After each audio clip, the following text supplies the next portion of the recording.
Welcome to Mastery with Science, home to mad scientists, rogue entrepreneurs, and the coaches with the mostest, featuring JB and the Doctor.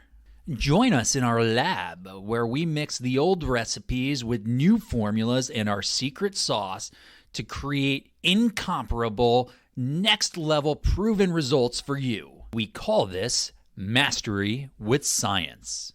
So, slap on your gloves and put on your goggles because JB and the Doctor are in the lab. It's alive!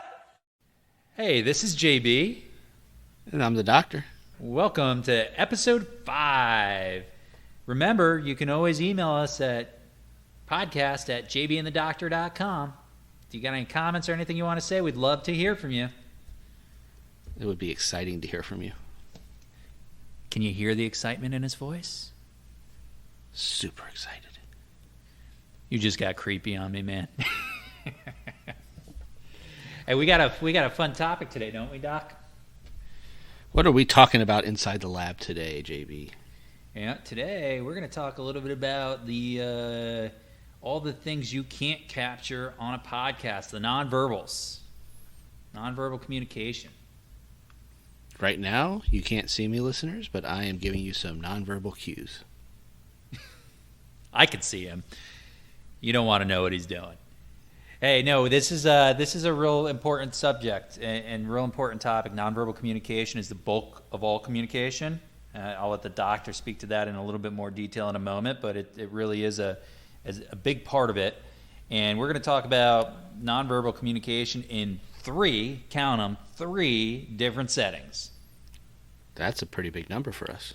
It's about as high as I can count. Maxed it out today.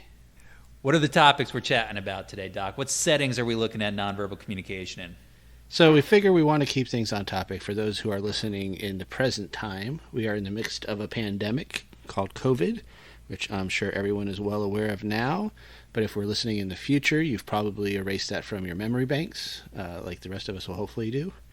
So we want to cover a couple different areas. We want to make sure that we can give you something that is valuable today. So we'll be talking about how you might close some business in person if you're doing any in-person meetings. I know a lot of people aren't doing networking, but they are meeting in person to close business one-on-one, maybe to finish off a sale. We also want to be something that is very relevant right now to the time in Zoom or online virtual meetings and how your body language could play a role there.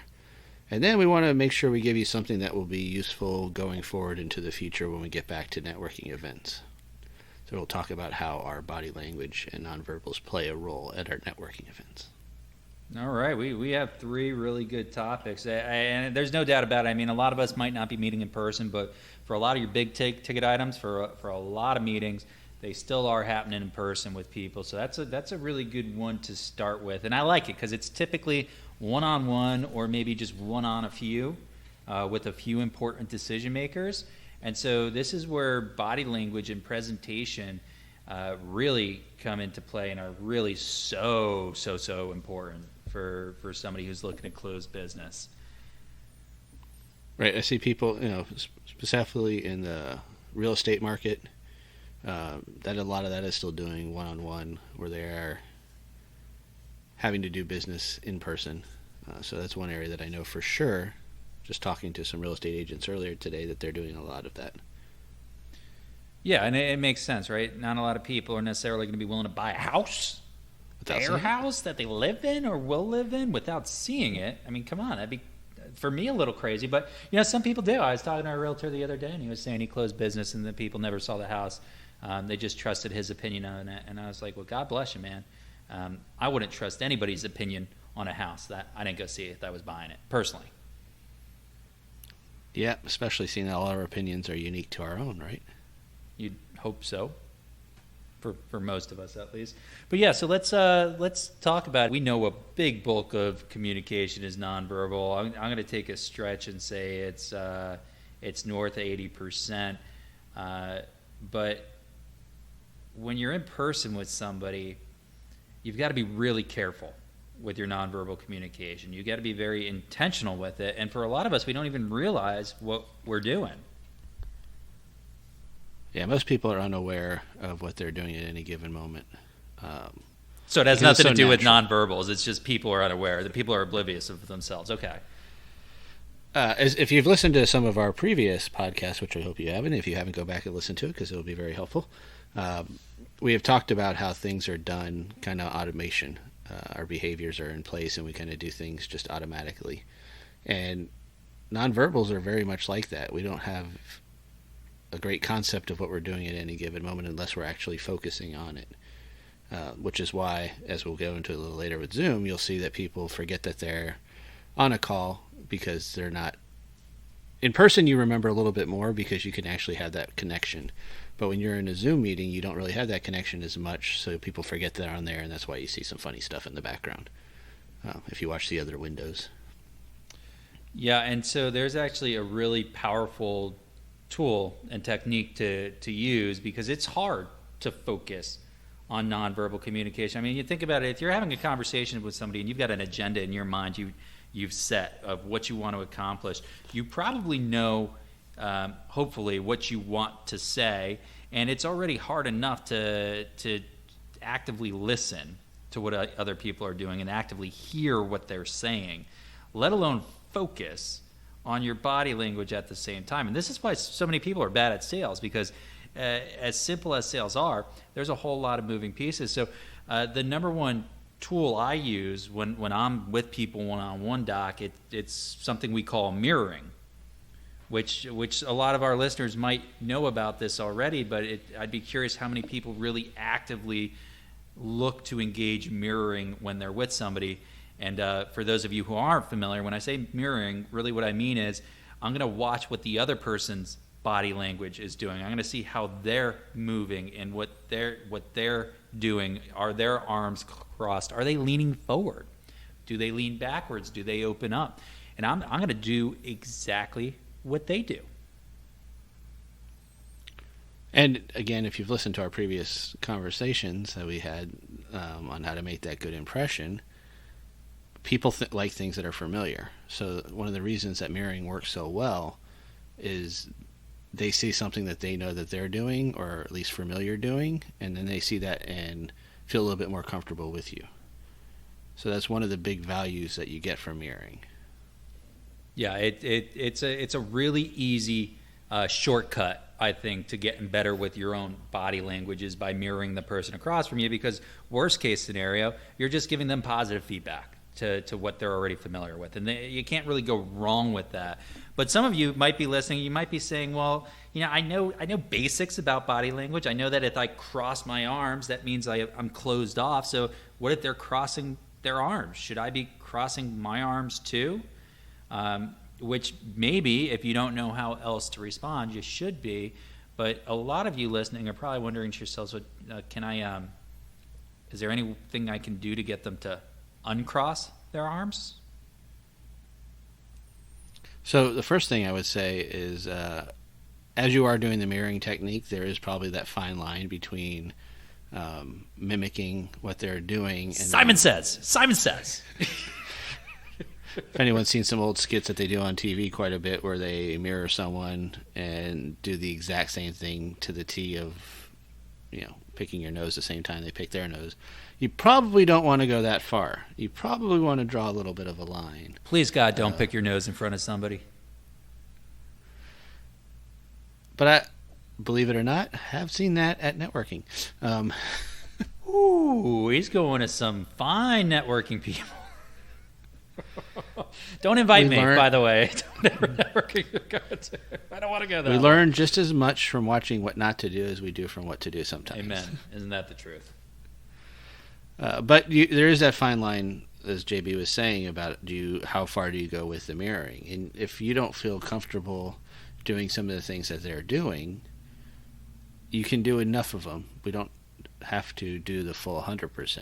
If you're mimicking and you're mirroring 75%, it's still going to give them that sense of familiar, that you'll still get your point across without having to go to places where you're uncomfortable. Yeah, and we can actually give specific examples here. So if you're sitting across from somebody and they have their arms folded, which if this is a quote unquote sales meeting, for example, that's fairly likely to occur. You will run across that quite a bit. If you've been in sales for any period of time, you know that. And if you haven't been in sales, well, be aware it's going to happen, and it's going to happen quite a bit. Because people are, I think, intrinsically a little judgmental and afraid you're going to try to sell them in a sales meeting. So if you do see that crossed arms, well, maybe you don't try to convince somebody right off the bat really hard to get out of that mode, but maybe you just clasp your hands in front of you, or maybe you just put your hands down in front of you so your arms aren't as open. Now you're not mirroring exactly what the other person's doing, but you are adjusting to their body language. You're kind of coming in with a little bit of a more conservative body language approach and nonverbal approach, which is going to kind of line you up energy-wise a little bit more closely with that person. Because the trick is you're not going to have your arms spread wide coming in for a hug with somebody with their arms crossed. It's just not going to happen. They're not going to go all of a sudden into hug mode. You've got to kind of get on the same page as them first before you can actually get them to begin to open up. And part of that arm crossed is a defense mode. That's their physical defense. So, we put up our defense in our mind. That gives them a sense of physical defensiveness also. So if they're unsure about you yet, the arms crossed is one of their ways of keeping that almost like a shield up to protect them from you and what you're saying at that moment. And what JB was just saying about how you can subtly shift it a little bit, the more comfortable they get with you as you're mirroring them, that helps to build some comfort. That's what we were talking about. People are like what's familiar. So they get more comfortable with you as you're mirroring them. They will start to feel more comfortable with you, and then without even realizing it, a lot of times they will start to mirror you. Because now they have a comfort level with you. They see that you're doing some stuff. So if you start to open up your arms and you start to give them a little bit more openness, and they start to feel comfortable with you, they're going to start to do that also. You'll see the arms come uncrossed. Man, I love that. I don't know that I ever really thought about that before, Doc. How, you're not the only one who's going to be mirroring, because people do it, I guess, somewhat naturally, is what you're saying.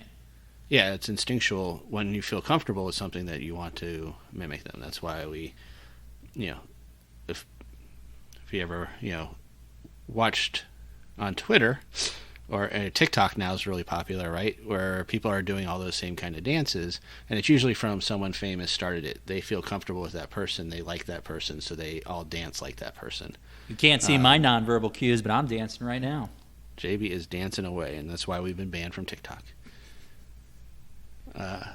But that it is true. As you feel that comfort level, if you know someone that you mimic them, anyone listening grow up watching professional wrestling, if you watch the wrestlers, what they're really known for is they all have their signature moves. They have these things that they do when they come out to the crowd. They have catchphrases. I'm sure everyone's seen The Rock or Hulk Hogan when he's posed down, or The Rock raising his arm. And the reason they do that is because it's familiar. So every time you see this character come out, they're going to do these motions. And what does the crowd do? The crowd mimics those motions. And the more that they can get the crowd to mimic their motions, the more popular they become, the more sales that they make. And that's how they draw business, is how many sales they can close too. So they're still salesmen also, and that's what they're doing. They're using those techniques to get you to mimic them. I like that. I don't know that I ever realized that either. See, this is what I love about having these conversations, because sales and business and communication, it's lifelong learning. And there's always more to pick up. So that's really interesting, that salesmanship that's going on, really a lot of nonverbals, and we do respond to it. I love that we respond to it instinctually. I mean, we're talking about taking advantage, powers of persuasion at a level below people's consciousness, which is just an incredible technique to disarm. Because we do need to disarm those defensive mechanisms, right? The defense mechanism, that physical sign, I guess, or symbol of our mental defenses being up. You've got to be able to disarm that if you're going to try to close somebody on something. It really is really, really important. So I just love everything you just said there, Doc. Well, let me ask you this. I mean, arms crossed is a pretty basic one. Are there any other really basic signals that in your mind stand out that maybe people should be keeping an eye for, like a lean back or a lean forward, eye movement. Are there things that to you stand out that are like, hey, this is pretty important to be aware of? Because there's one or two I can think of off the top of my head that I always keep an eye on. Well, then you asked me a question, then you intrigued me by giving me your two exciting ones. So now I don't know if I want to talk or just listen to what your insight was. Yeah, well, you tell me. I mean, I'll jump in and I'll let people know what I think are the 2 or 3 keys I keep an eye out for. Well, let's let the master salesman go ahead and start that one. All right. First is eye contact. Eye contact is a real basic one, but it's really important. You know how engaged and focused somebody is on you by eye contact. For the most part. It's not 100% true depending on which personalities you're dealing with, but for the most part, you're going to know if somebody's engaged with you by the level of their eye contact. Now, some people are very uncomfortable making eye contact, and that's important to understand. You'll probably be able to get that sense from people, I think, early on in a conversation if they're uncomfortable with eye contact for any number of reasons. But it's always important to look for direct eye contact. If people are shifting their eyes away quite a bit, it either means that they're not listening or what you said has no interest to them. Likewise, if they look up while they're talking, chances are that indicates that instead of really thinking about what you asked them, they're thinking of an excuse of some sort. So right off the bat, for me, eye contact is a big one. It's a really, really big one. Maybe the most important one. And as you get better, again, getting comfortable using these techniques, you could easily start to shift out the difference between someone being shy and uncomfortable as someone being defensive with their eye contact and shifty. If their eyes are real shifty, then you know they're either looking for their way out or they're not really buying what you're saying. If they're just uncomfortable and their eyes are shifting away from you just because they're uncomfortable actually making the eye contact, then you know you can just help build up their comfort level and you can come from more empathetic mode. And if you see them being shifty, then you have to come more from almost defensive mode for yourself or attack mode, however your sales technique wants to come next. And you got to be careful on intensity with eye contact. You know, there was a study done recently, and I think it was just like stare somebody in the eyes for 2 minutes together, and the odds of falling in love like go up dramatically. So eye contact is incredibly powerful. It's pretty crazy. I don't know if I really believe that study, but it wouldn't surprise me that, you know, you talk about building a connection with somebody, it happens with eye contact. So have you ever met somebody? And the doc was actually with me when I met somebody who had super, super strong eye contact, enough that it kind of intimidated me, which is what you don't want to do, right? You never really want to be intimidated, right? Do you remember that, Doc? I don't, but I'm wishing I did right now. Yeah, it was just this intense focus on me, in my eyes, no blinking, and I was like, is this dude gonna ask me to marry him? What's going on here? And he's like, hi. Whoa, this is your hello gaze? This is a little much for me. So you really do have to. Maybe he was just telling you he was high. Man, he had some good vising. I didn't see any red in those eyes. You know, it really is one of those things where you've got to be aware of it and you've got to be careful with it. But if you can really start to engage in good eye contact with somebody, it's gonna bring you a long way. It's gonna open up a lot. The other thing that I always look for is the lean forward or the lean back, and yes. the lean back. A lot of people think that's, you know, potentially a bad thing. It's not. To be a lean back means somebody's really digesting something that was just said, and they're absorbing it. Either that, or wow, they just got a whole lot more comfortable, which is also a good thing. Or what do you got? They're a really big fan of Fat Joe, and they just want to lean back. Lean back. So and you're all welcome for that song being stuck in your head for the rest of the podcast. Yeah, thanks, Doc. We all appreciate you for that one. But those are kind of the big ones for me. And I know they sound really obvious, but getting better at them goes a really long way. More so than really anything you're going to say. And I believe that. And to play off of the lean back or lean in, if you use that properly, you can make a great message to whoever you're speaking to.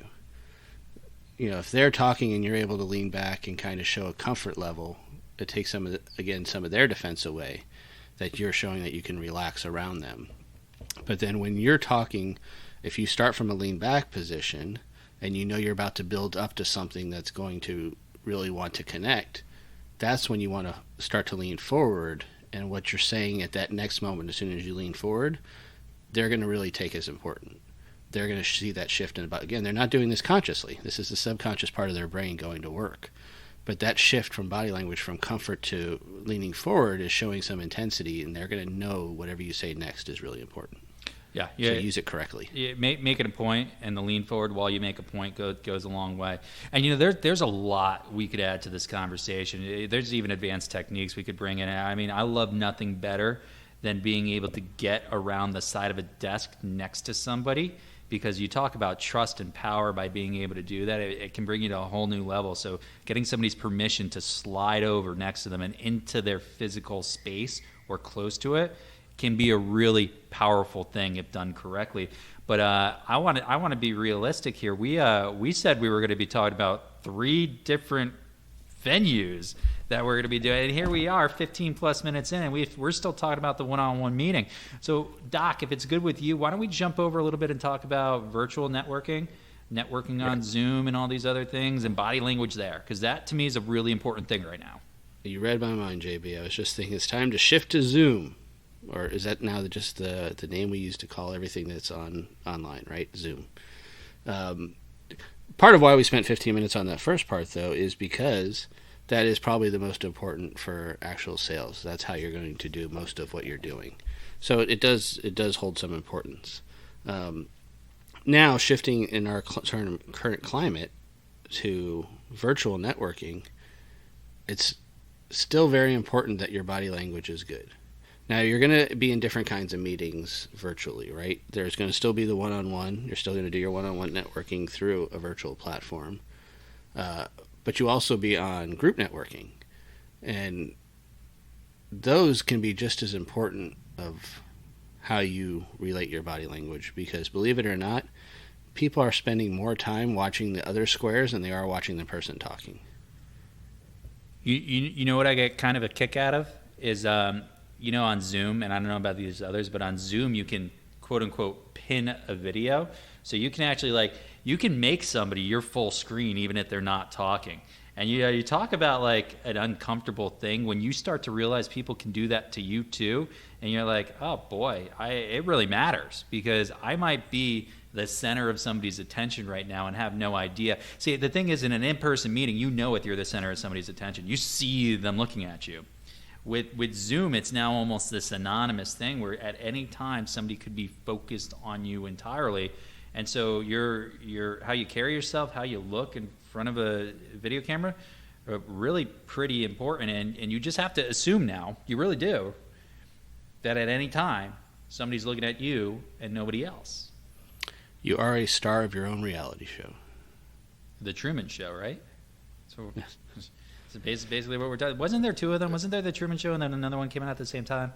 I do remember the Truman Show. I don't remember the other one. Nobody does. No, I guess we know which one was good and which one wasn't. Did it really exist? Did it really exist? Yeah. But if you think, Truman Show, he didn't know he was part of it. If you think about things that are popular today, like Big Brother is a very popular TV show. Big Brother is a popular TV show? Is it? It is unbelievably popular, which is really interesting. They're on like season 22 or something now. Wow. But the idea of it is these people volunteer. They know they're on camera. Like the whole idea of the show is they're still on camera. And yet there's so much controversy that comes from the show because people get comfortable and forget that the camera's there and start to say and do things that they wouldn't do normally. Which is probably also why it's popular, because people like to watch that kind of reaction. But that's also why what JB was just saying is important. Why people might pin you if you're doing something in the background that they're trying to figure out what that is. Now you've drawn interest to them. So you might be on your cell phone, you might be eating, you might be doing something else. They're going to take a closer look to see what you are doing. No doubt about it. Now, I guess what would interest me here is kind of how much exposure would it take before we get really comfortable? I mean, how much Zoom do we have to be on before we start to forget? Because I can tell you that, given an hour or two, I start to forget I'm on camera. And I have to remind myself sometimes and go, oh, wait, oh boy, hold on, you're on camera. You can't stand up, no pants on. But that type of thing, right, where you start to forget. It doesn't take that long, I don't think. I would think people, if you would have asked that question a few months ago, it might have lasted a little bit longer. But now that people are using these virtual meetings so often, that I would imagine a couple of minutes into the meeting, that comfortableness would already happen, just because, we've heard the term Zoom fatigue. So just like you have Zoom fatigue for being on it too long, you get that comfort level once you log on that you're going to, now I know I can go open up my other browser and start cruising Facebook, or I can check my email while I'm doing this.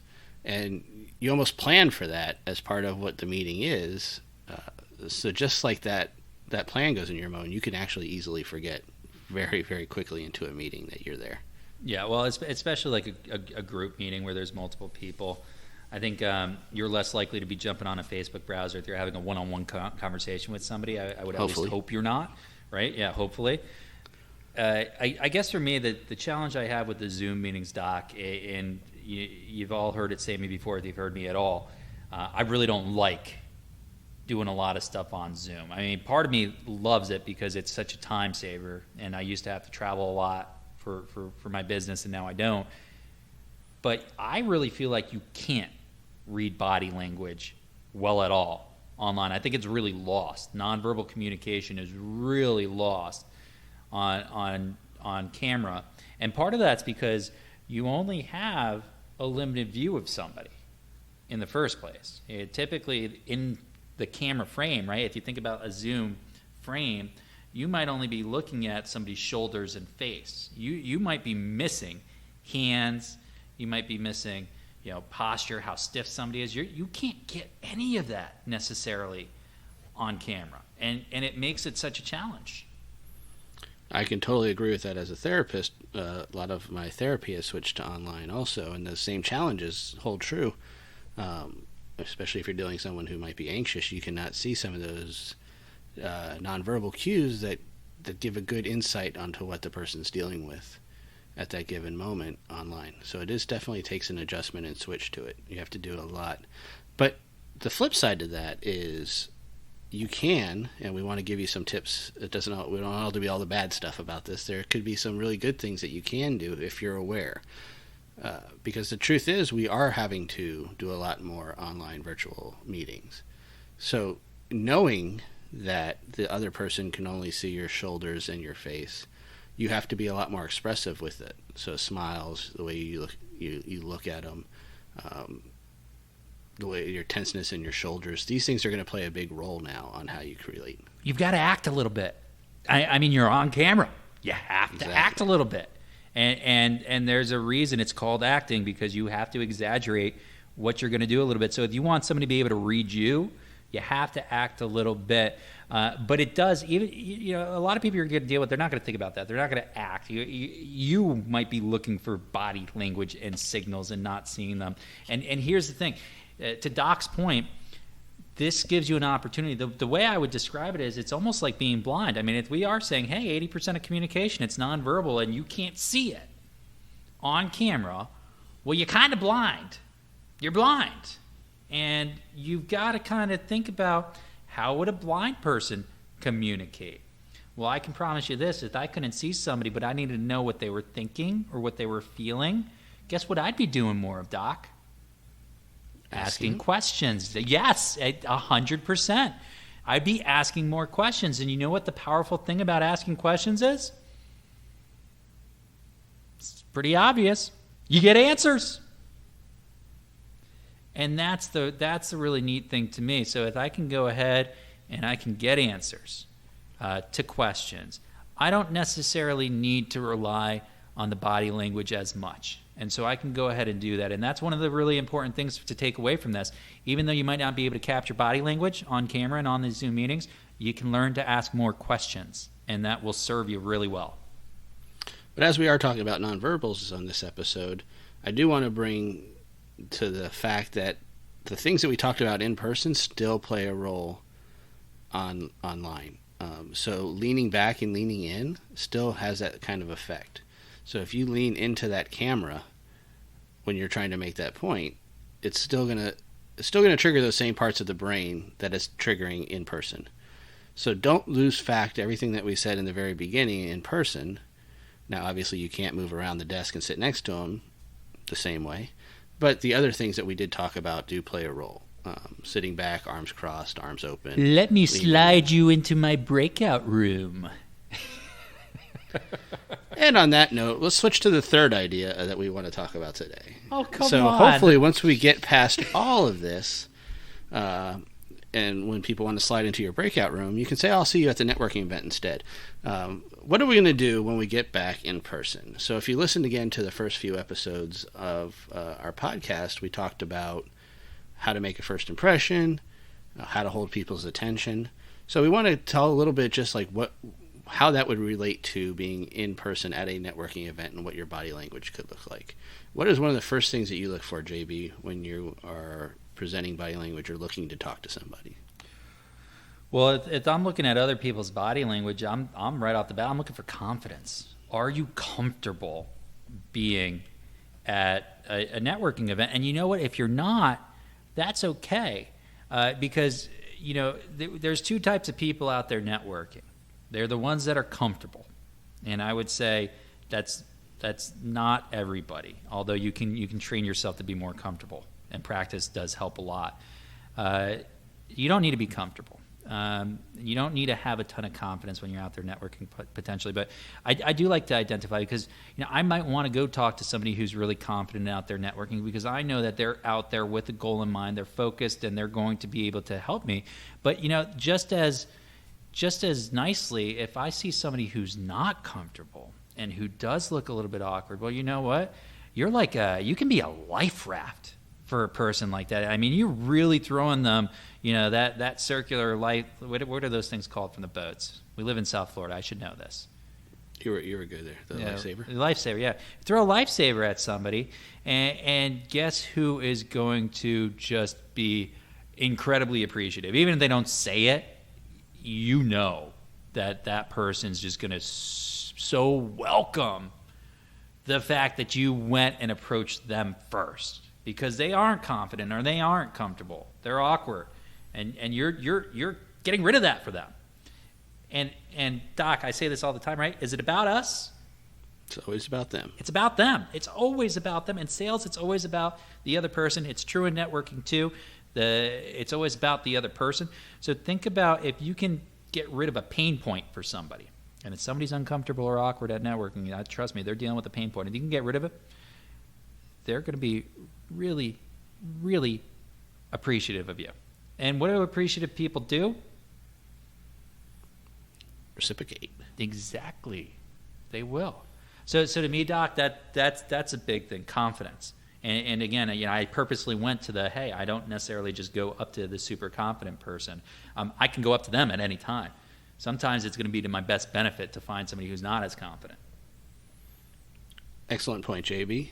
So some of the other ways that nonverbal cues really either show people that what other people are doing or what you might want to do and be aware of for other people that people don't realize that you can't see as easily as someone who looks more confident or unconfident. You think that's obvious a lot of times, that somebody's confident or not? It's probably...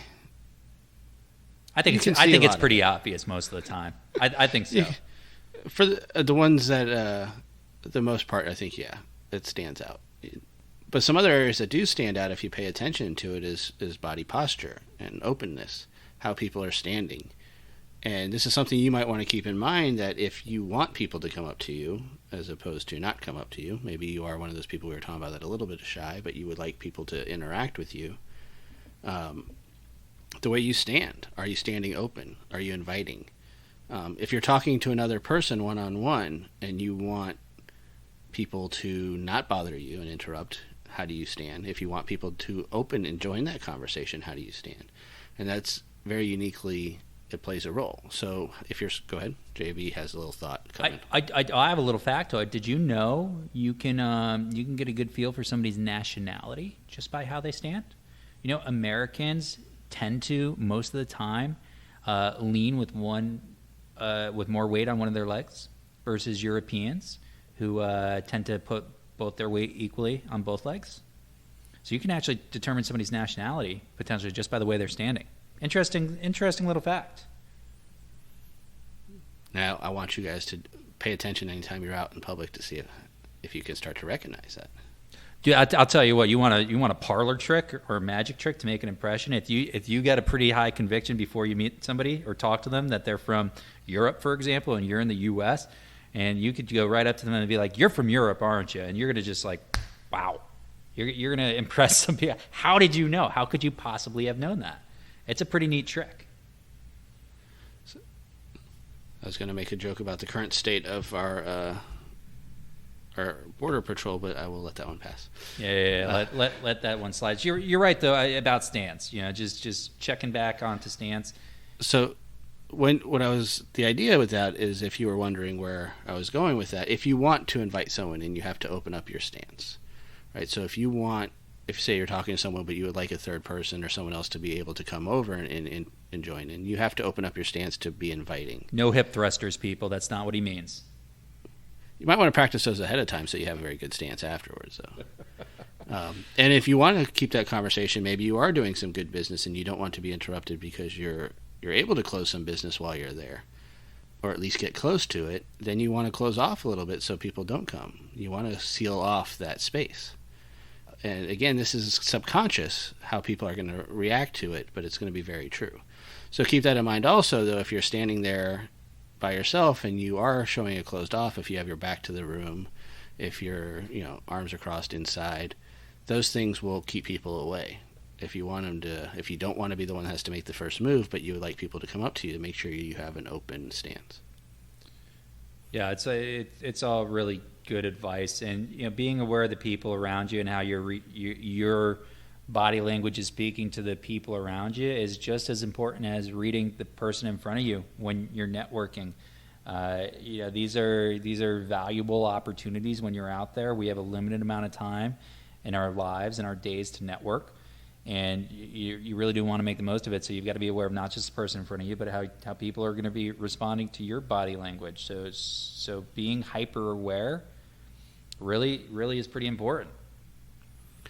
So I think we gave you some good areas to work on, some just starting points. Obviously, we can go more in depth with them, which we do in our course that is coming up. We have a webinar that you can find a sign up for in our show notes. The show notes.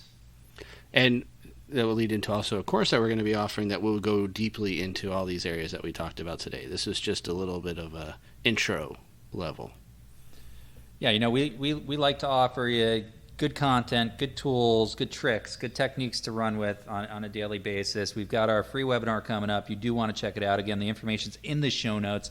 Don't forget, we offer 2-on-1 coaching, 1-on-1 coaching and 2-on-1 coaching. It's something pretty unique about us that we really love, is that we give you expertise in 2 different fields, and we really try to do a quality job of being there for the clients that we work with on a regular basis. And yeah, we have built out a pretty phenomenal course.